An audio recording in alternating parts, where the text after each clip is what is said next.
قادر ہمت، ہمت کے مطابق ہوتی ہے دعا کے مطابق دعا کا اثر اور عمل کا اثر ہوتا ہے، ہمت کے مطابق ہوتا ہے. اس کی جتنی ہمت ہوتی ہے، دعائیہ الفاظ ہم سنتے ہیں، ہم اور آپ سبھی سنتے ہیں کہ ممبر و محراب سے جس انداز کی دعا ہوتی ہے، ممبر و محراب سے جس انداز کی دعا ہوتی ہے ہم سنتے ہیں اور سن رہے ہیں بچپن سے. عبداللہ ابن مبارک ایک بزرگ گزرے ہیں، ان کے بارے میں یہ ہے کہ ان کے ایک ساتھی نے فرمایا کہ یہ ڈاکو ہے، یہ اللہ کی نوازشات کو لوٹتا ہے. تو صاحب اتنے بڑے بزرگ ان کے بارے میں آپ ڈاکو کہہ رہے ہیں؟ کہ ہاں میں ڈاکو کہہ رہا ہوں کہ یہ ڈاکو ہے، اللہ کی نوازشات کو دونوں ہاتھوں سے لوٹتا ہے. ہمت کی بات ہے نا، قدر کی بات ہے. تو سرکار وہ کیسے کہ رات کو جانا تنہائی میں جب یہ دعا کرتا ہے نا تو وہ سننا کیسے دعا کرتی ہے. وہ صاحب جا کے حجرے کے باہر کان لگا کے بیٹھ گئے. ابھی یہ رات کو فارغ ہوئے، اے اللہ تو علی کل شیء قدیر ہے، ہر شے پر قادر ہے. تو ابن مبارک کو اتنا بڑا کر، اتنا بڑا کر، اتنا بڑا کر کہ پورے جہنم میں ابن مبارک آ جائے اور تمام جہنمیوں کو تو جہنم سے نکال کر جنت میں بھیج دے. تو وہ شخص جو باہر بیٹھ کے وہ دعا سن رہا تھا وہ دھاڑے مار مار کے رونے لگا. کوئی ایسا بھی ہو سکتا ہے دعا مانگنے والا کہ اللہ کی مخلوق سے ایسی محبت کر رہا ہے کہ ابن مبارک کو اتنا بڑا کر، اتنا بڑا کر تو حاضر ہے. قادر مطلق ہے. تو یہ لیے کیا مشکل ہے کسی ایک وجود کو پورے جہنم میں بھر دینا؟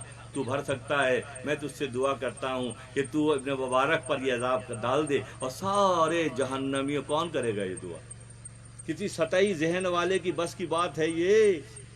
ہے کسی ظاہر پرست کی بس کی بات ہے کہ اللہ کے مخلوق جو جہنم میں جل رہے ہیں ان تمام کو خلاصی دلوا کر اپنے آپ کو متبادل کے طور پر پیش کرے؟ کون کرے گا بتائیں یار، کون یہ کام کرے گا؟ ہاں وہی جو اسماعیلی فکر پر ہوگا، جو ابراہیمی فکر پر ہوگا، جو انبیاء کے طرز فکر پر ہوگا. وہ کہے گا ساری مصیبت میں جھیل لیتا ہوں.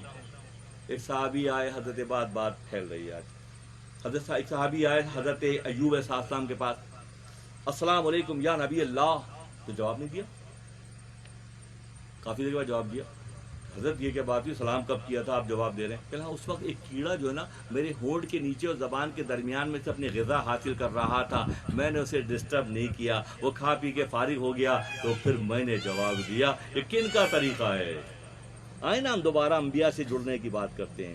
آخر السلام کو امتی اگر نبی کے انبیاء کے اوصاف کو پہچان کر اسی انداز میں ان سے محبت کر دے تو اللہ کی رحمت اسی انداز میں جوش میں آئے گی کہ ابن مبارک کہتے نظر آتے ہیں کہ مجھے اتنا بڑا کر دے کہ جہنم میں اکیلا میں رہوں، سب کو تو جہنم سے نکال دے. تو بتائیے وَعَلَىٰ كُلِّ شَيْءٍ قَدِيرٌ ذات ابن مبارک کے لیے کیا کرے گی؟ ابن مبارک کا نام تا قیامت تک کے لیے لوگوں کے دلوں میں اللہ نقش کر دے گا.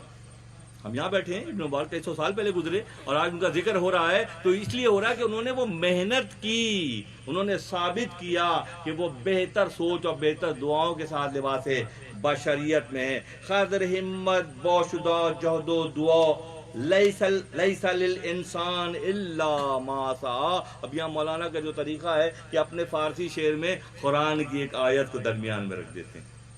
انسان کے لیے کچھ بھی نہیں ہے الا ما سعی. جو جس شعبے میں جو محنت اخلاص کے ساتھ کرے گا، جو اخلاص سے محنت کرے گا. کیا وجہ ہے کہ ہم محنت سے جی چراتے ہیں؟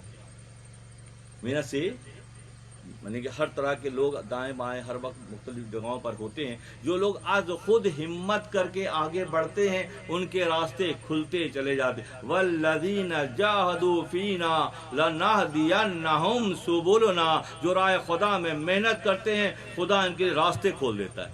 تو محنت سے اگر جی چراؤ گے اور اپنے آپ کو بچاؤ گے تو تم کون سی منزل پر پہنچو گے؟ لیس الانسان نہیں ہے انسان کے لیے کچھ الا ما سعی. جو محنت کرے گا تو عالم کے تخلیق کا جو مقصد خدا کا ہے وہ ظاہر پہ نہیں رکے گا بلکہ وہ سیڑھیوں پہ چڑھتے چڑھتے چھت تک پہنچ جائے گا. چھت تک پہنچنے کی مثال یہ ہے کہ وہ اپنے رب سے جڑتا چلا جائے گا. لیک چورنجی دہت بدبخت رو او گریرن کفران رخت را. جب خدا کسی کو دکھ دینا چاہتا ہے، یہ بھی تو اللہ ہی چاہتا ہے نا، ہم لوگ عادی ہیں ہر شب جمعہ میں اللہ کے وہ اوصاف حمیدہ جو صفاتی نام ان کا ورد کر کے بیماریوں سے شفا مل جائے، مشکلات میں آسانی ہو جائے، مہمات جو ہم سر کر لیں، وہ رحیم کریم ذات ہم پر مہربان، یہ کر رہے ہیں نا۔ تو جب خدا کا یہ بھی تو ایک اوصاف میں سے وصف ہے کہ خدا جس کو دکھ دینا، دکھ کون دیتا ہے؟ وہاں فرماتے ہیں کہ دکھ بھی جو ہے، غم بھی ہے، یہ اللہ کے سپاہی ہیں۔ غم اور دکھ بھی بہت کلیئر ہو جائے بات، کانسیپٹ بالکل کلیئر ہو جائے۔ جب دکھ دیکھیں، چونکہ غم بینی تو استغفار کن، جب غم دیکھو، مشکل دیکھو، تنگی دیکھو، رکاوٹ دیکھو، معاملات میں سختی دیکھو، راستہ نہ کھلنے کی کیفیت دیکھو، چونکہ غم بینی تو استغفار کن۔ کتنا سادہ نسخہ دے دیا جو ہم کرتے ہیں الحمدللہ، ہر جمعرات کو کرتے ہیں، شب جمعہ میں استغفار کرتے ہیں۔ چونکہ غم بینی تو استغفار کن، غم بے آمر شاہ آمد کارکن، کہ غم بھی اللہ کا کارکن ہے، اللہ کی طرف سے بھیجا گیا ہے۔ تم نے کوئی گڑبڑ کی، حد سے تجاوز کیا، معاملات کو اس انداز میں نہیں چلایا جیسے چلائے جانے کا حق ہے، تو پھر کیا ہوا؟ تم پہ غم آیا۔ جیسے غم آیا تو سمجھدار سمجھ جاتے ہیں اچھا یہ غم آیا ہے، مشکل آئی ہے، تو کیا کریں پھر وہ؟ چونکہ غم بینی تو استغفار کن، جب غم دیکھو تو استغفار کرو۔ غم بے امر شاہ آمد کارکن، کہ غم بھی شاہ کی طرف سے کارکن ہے۔ جب تم استغفار کرتے ہو تو وہ اس کو ڈپوٹیشن پہ بھیجتا ہے نا، بھی جاؤ جا کے فلاں کو طرف سمجھاؤ گے اور سیدھا کر گیا ہو، تو جیسے وہ استغفار کرتا ہے تو اس کو واپس بلا لیتا ہے۔ کون؟ اللہ ذواللہ کل شیء قدیر ہے، وہ غم کو واپس بلا لیتا ہے۔ اور ہم آتے ہیں کہ جب چونکہ غم بینی تو استغفار کن، غم بے امر شاہ آمد کارکن، کہ غم بھی شاہ کا کارکن ہے۔ یا فرماتے ہیں کہ جب خدا کسی کو دکھ دینا چاہتا ہے تو اسے کیا کرتا ہے؟ ناشکری پہ لگا دیتا ہے۔ ناشکری جو کرتے ہیں لوگ، یہ سمجھے یہ بھی پانشمنٹ ہے۔ نوازشات ساری ہیں، سر کے بال سے لے کے ناخن تک صحت و سلامت، زندگی کے ہر شعبے میں آسانیاں، غیبی مدد آ رہی ہے، معاملات چل رہے ہیں، تو یہ پھر کیا ہوا؟ پھر کیا ہوتا ہے جب اللہ وہ شکر گزاری نہیں کرتے تو اللہ کی طرف سے ناشکری کے نتیجے میں پانش، سزا دی جاتی ہے۔ جب اللہ کسی پر سختی کرنا چاہتا ہے اور یہ سختی اس کی بدبختی اور ناشکری کی وجہ سے ہوتی ہے تو پھر کیا ہوتا ہے؟ اسے غم میں مبتلا کر دیتا ہے، اسے پریشانیوں کا شکار کر دیتا ہے، اس کی رکاوٹیں ہوتی چلی جاتی ہیں۔ یہ اس بات کی علامت ہوتی ہے کہ اللہ ناراض ہے۔ اس میں کیا ہوتا ہے کہ جب تک میٹھا میٹھا تھا کھا رہے تھے، جہاں سختی آئی تو شکوہ۔ ہم تمہیں دو طرح سے آزمائیں گے، ہم تمہیں دے کے آزمائیں گے کہ کیا کرتے ہو، ہم تم سے لے کر آزمائیں گے۔ جب دیں گے تو کرتے کیا ہو؟ کیا تم مخلوق کے لیے فرعون تو نہیں بن گئے کہیں؟ جب تم پر نوازشات کی بارش ہوئی تو تمہارے اندر جو اکڑ پیدا ہوئی اور تمہارے اندر جو ضد پیدا ہوئی، اس نے تمہیں رسوا کرنے کا سامان کر دیا۔ جبکہ اہل اللہ کا معاملہ یہ ہے کہ جیسے کوئی سختی آتی ہے تو مزید قریب ہو جاتے ہیں، اللہ کی بارگاہ میں عاجزی دکھاتے ہیں، انکساری دکھاتے ہیں، گریہ زاری کرتے ہیں، راہ خدا کے لیے صرف کرتے ہیں، تو پھر کیا ہوتا ہے کہ آیا ہوا امتحان دو طرح سے، ایک امتحان دو طرح سے آیا، ایک پر آیا تو وہ گلے شکوے کرتا ہے، اور دوسرے پر امتحان آیا تو شکر گزاری کرتا ہے، وہ مزید خدا سے قریب تر ہو جاتا ہے، وہ اپنے رب کو پہچانتا ہے کہ اگر اس نے مجھ پر مشکل ڈالی ہے تو غالباً اس کی کوئی مصلحت ہوگی، مجھے کچھ سکھانا چاہتا ہے۔ جب خدا سکھانا چاہتا ہے، جب خدا کسی پر مہربانی کرتا ہے تو پھر ہوتا کیا ہے کہ ناشکری جو ہوتے ہیں وہ شکوہ بڑھا دیتے ہیں۔ اس کو اس طرح سمجھ لیں کہ دن کی شروعات اگر ہم فرام ناؤ آن، ابھی سے ہم محاسبہ کریں، خود احتسابی کی کوشش کریں۔ یہ ظاہر نشست جو ہے تربیتی نشست ہے، اسی میں تربیت کا وہ زاویہ ہے مولانا کی تعلیمات کے مطابق کہ ہم سیکھتے چلے جاتے ہیں۔ کہ بات یہ ہے کہ ہم اپنے آپ کو not more than 40 days 40 دن کے علاوہ ایک چلہ کاٹتے ہیں۔ ہم دیکھیں کہ ہمارے دن میں ناشکری کتنی ہے اور شکر گزاری کتنی ہے، خود کیلکولیٹ کریں، کسی اور کی ضرورت نہیں ہے۔ کوئی اور کرے گا تو شاید ہم ناراض ہو جائیں گے، سے یار ہر وقت ٹوکتے رہتے ہو، یار یہ کیا بات ہوئی یار، یہ بات صحیح تھوڑا ہی ہے. ہم خود احتسابی کریں کہ صبح سے لے کے شام تک ہم کتنا شکرانہ ادا کرتے ہیں یا کتنی ناشکری کرتے ہیں. جو شکرانہ ادا نہیں کرتے اگر وہ بائی ٹمورو شکرانہ ادا کرنا سیکھ لیں, خدا کی ہر عطا پر شکرانہ ادا کریں. خدا قرآن میں فرماتا ہے جب تم شکر کرو گے میں تمہیں مزید دوں گا, اور جب تم شکوہ کرو گے تو جو کچھ ہے وہ بھی واپس لے لوں گا, کیونکہ اللہ کل شیء قدیر ذات ہے, ہر شے پر قادر ہے, جس طرح چاہتا ہے وہ کرتا ہے. ناشکری اور بے صبری کے نتیجے میں مشکلات بڑھتی چلی جاتی ہیں. اللہ نے اختیار دیا تو ہم نے بہت سطح طرح کی دعائیں مانگی, اور اللہ کے دوست نے کیا دعا مانگی کہ پورے جہنم کو جو ہے میری ذات سے بھر دے. ابن مبارک نے اور اپنی مخلوق پر رحم کر. یہی ادا تو اللہ کو پسند ہے کہ وہ اپنی مخلوق سے محبت کرنے والوں کو پسند کرتا ہے, اور اسی کے نتیجے میں اختیار کی آزادی کو استعمال کر کے جب اللہ کی شکر گزاری کا جذبہ بڑھ جاتا ہے اور ناشکری کم ہو جاتی ہے تو پھر کیا ہوتا ہے, حالات بدلتے ہیں. حالات جو جمود کا شکار ہیں اور حالات میں تبدیلی نہیں آ رہی ہے, اس کی وجہ خالصتاً یہی ہے کہ دعویٰ تو ہم صوفی صاحب کس انداز میں کرتے ہیں کہ ہم صوفی صاحب جو ہیں جہاد اکبر کر چکے, جہاد اصغر بھی کر لیں گے, کامیاب ہو جائیں گے, مگر جب امتحان آتا ہے, اللہ کی جانب سے پکڑ آتی ہے, تو پتہ چلتا ہے کہ ظاہری خول جو ہے وہ اتر جاتا ہے اور مشکلات اور پریشانیاں مزید بڑھتی چلی جاتی ہیں. جنگ میں 2 افراد جاتے ہیں, بہادری کی وجہ سے اختیار کو استعمال کر کے سرخرو ہو کر واپس آتا ہے, اور بزدل اپنے اختیار کو نیگیٹیولی یوز کر کے ہمیشہ کے لیے رسوا ہو جاتا ہے. تقدیر الہی مسلم ہے, اور تقدیر الہی میں جو ایک فیکٹر اور بھی ہے کہ اللہ انسانوں کی محنت کو دیکھتا ہے. لیس الانسان الا ما سعی, اللہ یہ دیکھتا ہے کہ محنت کون کتنا کر رہا ہے. جب محنت کرتا ہے کوئی, راہ خدا میں محنت کرتا ہے, راہ خدا کے لیے جد و جہد کرتا ہے, تو اللہ اپنے حکم کو واپس لے لیتا ہے. مثلاً کہ اختیاری محنت کے نتیجے میں لیس الانسان, نہیں انسان کے لیے کچھ, الا ما سعی, جتنی وہ جدوجہد کرتا ہے. تو یہ فارمولا اپلائی ہوتا ہے کہ اگر ہم راہ خدا میں محنت کرتے ہیں اخلاص عمل اور اخلاص نیت کے ساتھ, تو علی کل شیء قدیر ذات. حدیث مبارکہ کا مفہوم ہے کہ صدقہ اللہ کو اس حد تک پسند ہے کہ اللہ صدقے کو اپنے ہاتھ سے وصول کرتا ہے. صدقے کو اللہ کے ہاتھ پہ نہیں ہے. ان جسمانی تجسیم سے خدا بے نیاز ہے, مگر بات کو اجاگر کیا جا رہا ہے اس کی امپورٹنس کو کہ تجسیم سے خدا بے نیاز ہے, اس کے ہاتھ پیر نہیں ہے, مگر صدقہ اتنا اہم ہے کہ خدا ہاتھوں سے وصول کرتا ہے. مثال ایک اور ہے کہ اگر کوئی نہ ہو تو دیوار سے مشورہ کر لو, تو دیوار مشورے کا جواب نہیں دیتی, مگر یہاں پہ کس بات کی اہمیت ہے کہ مشورے کی اہمیت ہے کہ مشورہ ضرور کرو. اسی طرح سے صدقہ خدا اپنے ہاتھوں سے وصول کرتا ہے. تو اس کی امپورٹنس اس بات کی ہے کہ اتنی اہمیت زیادہ ہے صدقے کی.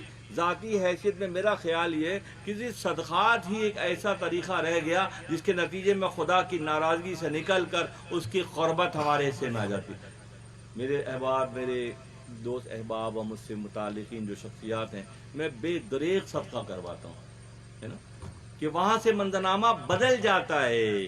ہماری کوششوں اور کاوشوں سے کچھ نہیں ہو رہا. اب صدقے کا جب فیکٹر درمیان میں آیا, اختیاری طور پر صدقے کا فیکٹر, وہیں سے منظرنامہ ٹوٹل بدلتا چلا جاتا ہے. تو امر کس امر کی اہمیت ہے؟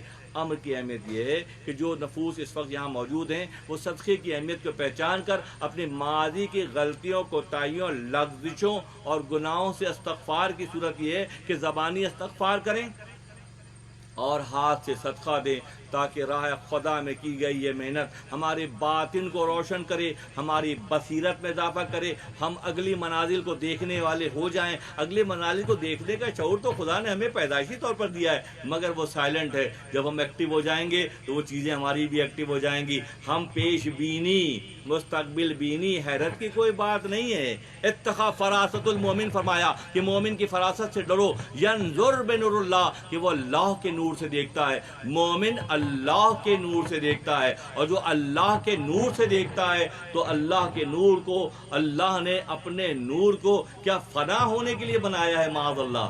اللہ کا نور بقا کی کیفیت کا نام ہے، اور جو بقا کی اس کیفیت کے منزل پر آ جاتے ہیں پھر وہ سرخرو ہو جاتے ہیں۔ یہاں ایک ضمنی حکایت ہے کہ حضرت موسیٰ کلیم اللہ کے پاس اللہ کی جانب سے وحی آئی کہ اے موسیٰ، اے موسیٰ، میں تمہیں دوست رکھتا ہوں بہت۔ فرماتے ہیں حق تعالیٰ کا حضرت موسیٰ کلیم اللہ کو وحی بھیجنا کہ میں تجھے دوست رکھتا ہوں۔ موسیٰ کلیم اللہ کو پاس وحی آئی کہ میں تجھے دوست رکھتا ہوں۔ بڑی حیرت ہوئی حضرت صاحب کو، موسیٰ کلیم اللہ کو، اے اللہ مجھے وہ بات بتا دے جو میں کرتا ہوں مجھے تو نہیں پتا، جس کی وجہ سے تم مجھے دوست رکھتا ہے، کہ میں زیادہ سے زیادہ وہ کام کروں۔ کیسے کیسے نکات ہیں، کیسی کیسی اس میں سے ٹرن آتے ہیں کہ موسیٰ کلیم اللہ کے پاس اللہ کی جانب سے وحی آئی، اللہ کی جانب سے خوشخبری آئی کہ اے موسیٰ میں تمہیں دوست رکھتا ہوں۔ تو امیڈیٹ ہوگا آج بھی کہیں کہ ہم صاحب فلاں صاحب سے میں بہت محبت کرتا ہوں، صاحب کچھ کام مجھے بتا دیں میں زیادہ وہ کام کروں تاکہ آپ کی محبت مجھے زیادہ مل جائے۔ یہ طریقہ ہے نا بھی۔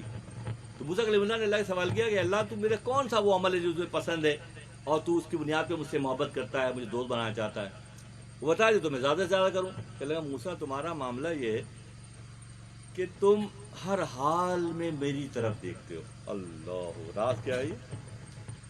ہر حال میں میری طرف دیکھتے ہو، میرے علاوہ تم کسی کو نہیں دیکھتے۔ اللہ غنی، انتہا کی اخلاق، یعنی کہ وحدانیت کی انتہا کی منزل ہے یہ۔ جس کی وحدانیت، مثنوی موت دکان وحدت از، میری مثنوی وحدت کی دکان ہے۔ یہ سارے کے سارے 27,000 اشعار اللہ کی وحدانیت، پیغمبروں کے مقام و مرتبے اور عامت الناس کے لیے آسانی کا سبق کا نام مثنوی شریف ہے۔ مثنوی موت دکان وحدت از، ہر کے بینت غیر واحد آن بت از، اور جو اس کے علاوہ دیکھ رہا ہے وہی بت ہے۔ اس کا وجود بھی بت ہو سکتا ہے، اس کا اپنا وجود بھی بت ہو سکتا ہے۔ جو خود کو دیکھتے رہتے ہیں وہ بت ہی تو بن جاتے ہیں کہ اپنے علاوہ دنیا میں کوئی اور چیز پسند ہی نہیں آتی، تو خود بخود ان کی حیثیت ایک بت کی ہو جاتی ہے۔ وہ اپنی نفس پرستی کرتے ہیں، اپنے نفس کی پوجا کرتے ہیں، اپنی ذات کی پوجا کرتے ہیں، اپنے آپ کو مقدم سمجھتے ہیں۔ یہ اللہ کی نظام میں خلل ڈالنے کی بات ہے۔ موسیٰ کلیم اللہ نے پوچھا اے اللہ کون سا ایسا کام کرتا ہوں جو تجھے پسند ہے؟ گفت چو طفل و پیش والدہ وقت خرج دست ہم بروے زدہ، کہ تمہاری مثال ایسی ہے کہ تم میرے علاوہ کسی کو نہیں دیکھتے۔ بچہ اگر ماں مارے بھی تو پلٹ کے اسی طرف جاتی ہے۔ گھر میں بہت سارے کردار ہیں، چچا بھی ہیں اور پھوپھا بھی ہیں اور ماموں بھی ہیں اور نانی بھی ہیں، دادی ہیں، مگر بچہ جاتا کس کے پاس ہے؟ ماں کے پاس جاتا ہے۔ دنیا میں بھی ایسے بہت سارے دائیں بائیں کردار ہیں، اور وہ لوگ جو ماؤں سے چھٹ کر کہیں اور چلے جاتے ہیں، حق سے چھٹ کر کسی اور دروازے کھٹکھٹاتے ہیں، وہ بہک جاتے ہیں۔ جو ہر حال میں حق سے جڑے رہتے ہیں انہیں پہ کوئی نقصان نہیں پہنچا سکتا۔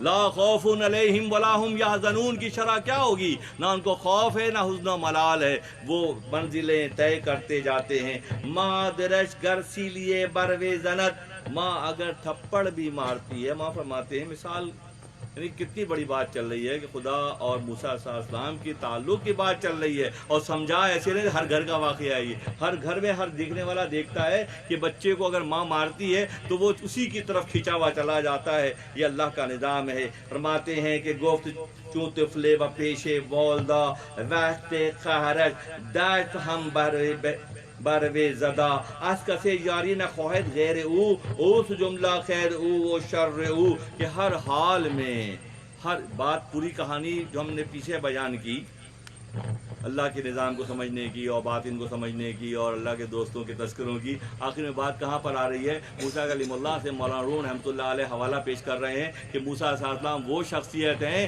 جو ہر محال میں اللہ کو دیکھ رہے ہیں اور اللہ کی رضا پر راضی ہیں. فرماتے خاطر تو ہم مادر خیر و شر التفونش نیز با جویے دیگر کہ کسی اور طرف نہیں دیکھتے، جو حق کو پہچانتے ہیں، جو اللہ کی نوازشات پر شکرانہ ادا کرتے ہیں، جن کے روز و شب اللہ کی شکر گزاری میں صرف ہوتے ہیں، وہ اپنے دل کو مانچتے رہتے ہیں، اور جو اپنے دل کو مانچتے رہتے ہیں اس میں کوئی سیاہی نہیں رہ جاتی، تو ان کے دل اسی طرح سے ایکٹیو ہو جاتے ہیں جو آدم کے خلیفہ اور اس کے نائب کا حصہ ہونا چاہیے.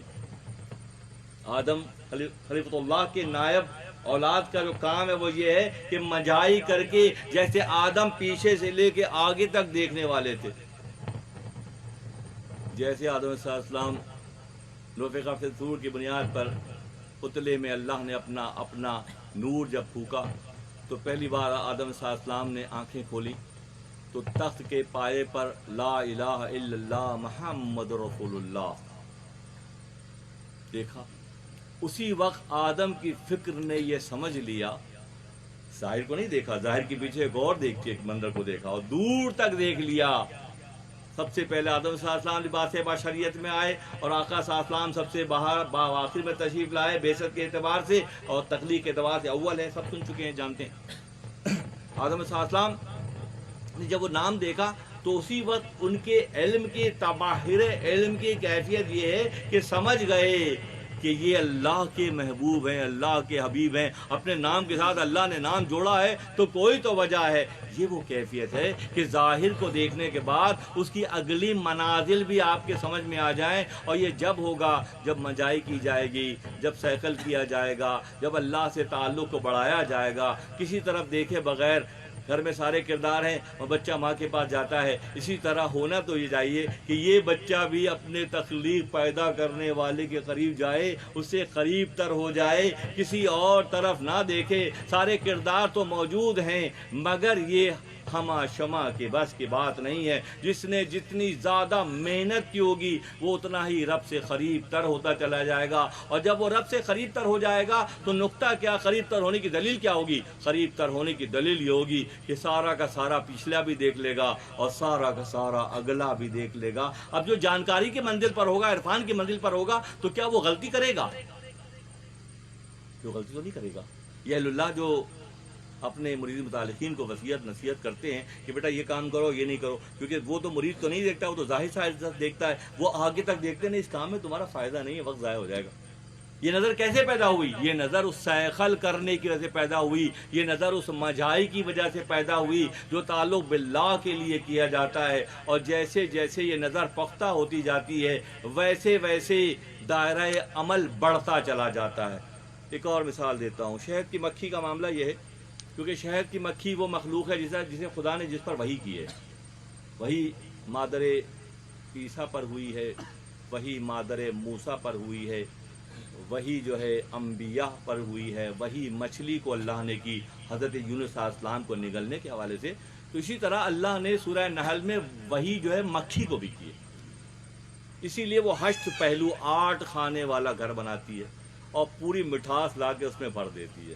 اتنا چھوٹا سا کیڑا پوری دنیا کو شہد سے بھر دیا اس نے. کیا اللہ کی مصلحت ہے.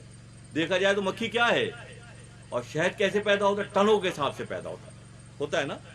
ٹنوں کے حساب سے شہد پیدا ہوتا ہے پوری دنیا میں، اور کیڑا اتنا چھوٹا سا ہوتا ہے وہ مکھی. تو کیا خدا کی مصلحت نہیں ہے؟ یہ تفکر کرنے کی، غور کرنے کی بات ہے. اور 2-4 ڈبے لا کے ہم یہاں پہ رکھ دیں تو یقین کریں یہاں ٹھیک ٹھاک شہد بننا شروع ہو جائے گا، کیونکہ آس پاس سارا گرین ہے. ایسا ہی ہے نا. شہد کی مکھی اپنے ہائف اپنے چھتے سے نکلتی ہے اور 3 کلومیٹر تک کا فاصلہ طے کرتی ہے. یعنی کہ 3 کلومیٹر اس کی رینج ہوتی ہے، 3 کلومیٹر رینج ہوتی ہے. 3 کلومیٹر تک دائیں بائیں ہر طرف جاتی ہے، اور جہاں جہاں پھول ہوتے ہیں وہ جمع کر کے اپنے چھتے میں لاتی ہے. کسی اور چھتے میں جاتی نہیں، کسی اور چھتے میں، اپنے چھتے میں واپس 3 کلومیٹر سفر کر کے واپس اپنے چھتے میں آئے گی. تو جب شہد کی مکھی کا دائرہ عمل 3 کلومیٹر تک ہو سکتا ہے تو تم کیسے خلیفۃ اللہ ہو؟ تمہیں 1 کلومیٹر کی خبر بھی نہیں ہے. تم کیسے ہو؟ دعوت فکر ہے یہ. جب شہد کی مکھی جیسی ادنا مخلوق جس کو ایک مرتبہ وحی کی گئی شہد بنانے کے بعد سورہ نحل کے اندر، جبکہ ہم تو اولاد آدم ہیں جو خلیفۃ اللہ ہے، ہمارے سسٹم میں وہ ساری ایسیسریز اور ساری ڈیوائسز انسٹال ہیں، ایکٹیویشن نہیں ہے. اور ہم فرماتے ہیں کہ شہد کی مکھی 3 کلومیٹر جا کے واپس آتی ہے. اسی طرح انسان جب پیدا ہوتا ہے، ہمارے جو نظریں دیکھتی ہیں، بلکہ جدید دور میں ڈاکٹر کیرولن نامی ایک ڈاکٹر ہے جو رشین ڈاکٹر ہے، اس نے ایسا کیمرہ بنایا کہ انسان کو، وہ پاکستان بھی آ چکا ہے کیمرہ، وہ کہ اگر کسی صاحب کی فوٹو بنائی جائے تو 6 انچ کے فاصلے پہ ہمارا ایک ہیولہ ہے، نورانی وجود ہے، وہ ہم لے کر پیدا ہوتے ہیں. کتنے 6 انچ کے فاصلے پر ایک دائرہ سا ہے، وہ کیمرہ وہ تصویر بنا کے آپ کو مناسب پیسے لے کے دے دیتا ہے. آپ دیکھتے ہیں اب اس میں اگر سرخی زیادہ ہے تو آپ میں شدت بہت ہے. اس تصویر میں جو کلر ہیں، ریمبو کلر ہیں، اس میں جو کلر زیادہ ہے وہ آپ کی شخصیت ہے. ایسی تشخیص کی جا رہی ہے نا زبردست بات بچوں کے لیے. ہو سکتا ہے کوئی موقع آئے گا تو اس کا انتظام بھی کیا جائے گا کہ انفرادی طور پر سب کی تصویریں بنا لی جائیں، اور جس میں جو فیکٹر زیادہ ہے اس کو کم کیا جائے اور جو کم ہے اس کو بڑھا لیا جائے. اگر گرین زیادہ ہے تو مذہبی رجحانات ہیں، بلو زیادہ ہے تو مردیاتی کیفیت ہے، یلو زیادہ ہے تو صفرائی امراض ہیں. یہ سب کچھ آلریڈی اس کیمرے سے تشخیص ہوتی ہے. 6 انچ کے فاصلے پر ہے وہ. ہر انسان کے جب بنایا جائے گا تو ایک دائرہ یہاں سے ریمبو کی طرح سے نظر آئے گا. آپ کہہ رہے ہیں اس نشست میں اس بات کا کیا حوالہ ہے؟ اس بات کا حوالہ ایسے ہے کہ جیسے جیسے آپ ریاضت اور مجاہدے اور حلال رزق حلال اور صدق مقال کی منزل پر حلال روزی اور سچی بات کرتے جاتے ہیں، وہ دائرہ پھیلتا جاتا ہے، باہر کی طرف پھیلتا ہے. اور جتنا وہ باہر کی طرف پھیلتا جاتا ہے وہ آپ کے دائرۂ عمل میں آ جاتا ہے. اسی لیے اہل اللہ کراچی میں بیٹھ کے لندن کی بات کرتے ہیں کہ ان کا دائرہ وہاں تک پھیلا ہوا ہے. کراچی میں بیٹھ کر حیدرآباد کی انفارمیشن دیتے ہیں، ان کا دائرہ وہاں تک پھیلا ہوا ہے. انہوں نے محنت کر کے اپنے اس دائرے کو جو انفارمیشن پرووائڈ کرنے کا ایک ذریعہ ہے اور بہت کچھ بھی ساتھ ساتھ ہے، وہاں تک پھیل جاتا ہے. عام انسانوں کا دائرہ چاہے کتنی مجاہد اور ریاضت کریں عام رہتا ہے. ولیوں کا ان کے مقابلے میں زیادہ ہوتا ہے، انبیاء کا ان کے مقابلے میں کہیں زیادہ ہوتا ہے. اور میرے آقا میری جانیں اور ہماری روحیں آپ پر قربان ہو، جہاں جہاں تک اللہ کی ربوبیت ہے وہاں تک محمد صلی اللہ علیہ وسلم کا دائرہ عمل کرتا ہے. مذہب کو صرف مذہب سے سمجھیں، مذہب کو سائنس سے بھی سمجھ لیں، سائنسی اعتبار سے بھی سمجھ لیں کہ جدید رشین ریسرچ کے بعد یہ بات سامنے آتی ہے. اگر ہمیں کسی کے بارے میں معلوم کرنا ہے کہ اس کی اندرونی کیفیت کیا ہے تو وہ رشیا میں وہ دائرہ بتاتا ہے اس کے رجحانات کیا ہیں. مگر اہل اللہ کا معاملہ یہ ہے کہ جب محفل میں کوئی آتا ہے تو بغیر کیمرے کے وہ دائرہ دیکھ لیتے ہیں.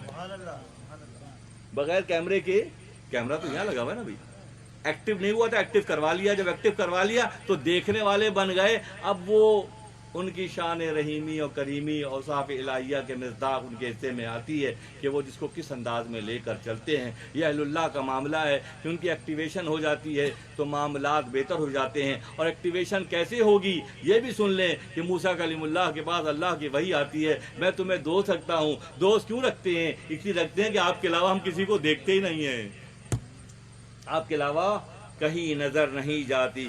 خاطر تو ہم زما در خیر و شر التفانش نیست با جویے دیگر. تیری نظر کہیں نہیں جاتی، تو ماں بچے کے انداز میں ماں کے پاس جو جاتا ہے تو ہماری طرف دیکھتا ہے. غیر من پیشہ چسنگت وہ قلوب گر سبھی وہ گر جواں وہ گر شیوخ. میرے علاوہ تو سب کو مٹی اور گارا دیکھتا ہے، چاہے وہ بچہ ہو یا بڑا. تیری نظر میں ان کی کوئی حیثیت نہیں ہوتی کیونکہ تو مجھ سے جڑا ہوا. ریا قرآن میں جو سورہ ایاک نعبد و ایاک نستعین پہ بات آج کلوز کریں گے. مولانا حسد ایاک نعبد حسر را فرماتے ہیں عربی زبان میں ایاک نعبد کا حس اس لیے ہے تاکہ عبادت میں ریا، ہم تیری عبادت کرتے ہیں. آج یہ بات بہت اہم ہے، کھل جائے. ایاک نعبد کہتے ہیں نا، کرتے ہیں